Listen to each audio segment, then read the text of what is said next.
Pogos now. So this is a plyometric exercise. The important thing to remember when you're doing a plyometric exercise is the main thing is you're trying to get back up off the floor as quick as possible. So if you're doing plyometric exercise and you're doing jumps, your contact time with the ground should be really minimal. It actually should be less than half a second, okay? That's the technical breakdown of it. Like, it should be less than half a second. So it's really fast that you're connecting to the floor as you land, but then you're creating stiffness and a springiness in your legs and your ankles to get back up off the floor nice and quick, okay?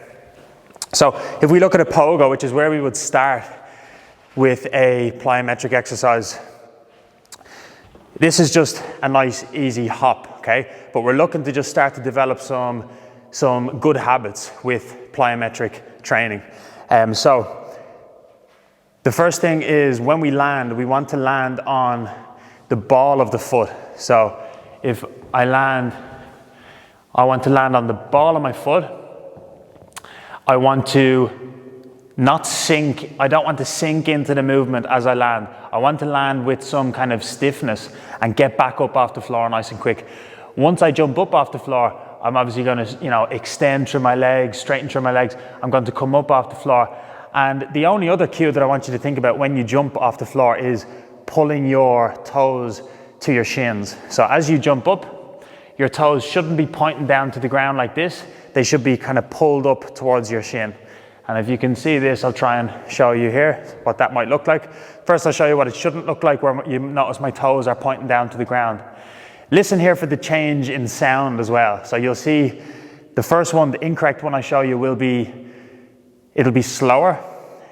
It'll be kind of sinky. It'll look like a sinky kind of movement. And the second one will be louder. There'll be more crisp contact with the ground, and I'll be getting up off the floor a lot quicker. Okay, my ground contact time will be a lot less. So first of all, what it shouldn't look like.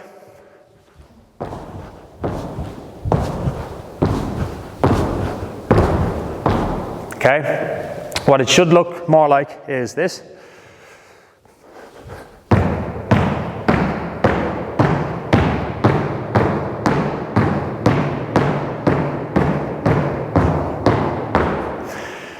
So you can see there in the second one, I'm not jumping very high off the ground, and I'm doing that intentionally. You should do that intentionally, especially when you're learning this movement. There will be more advanced plyometrics that you might be doing further down the line that will require a bit more of a jump.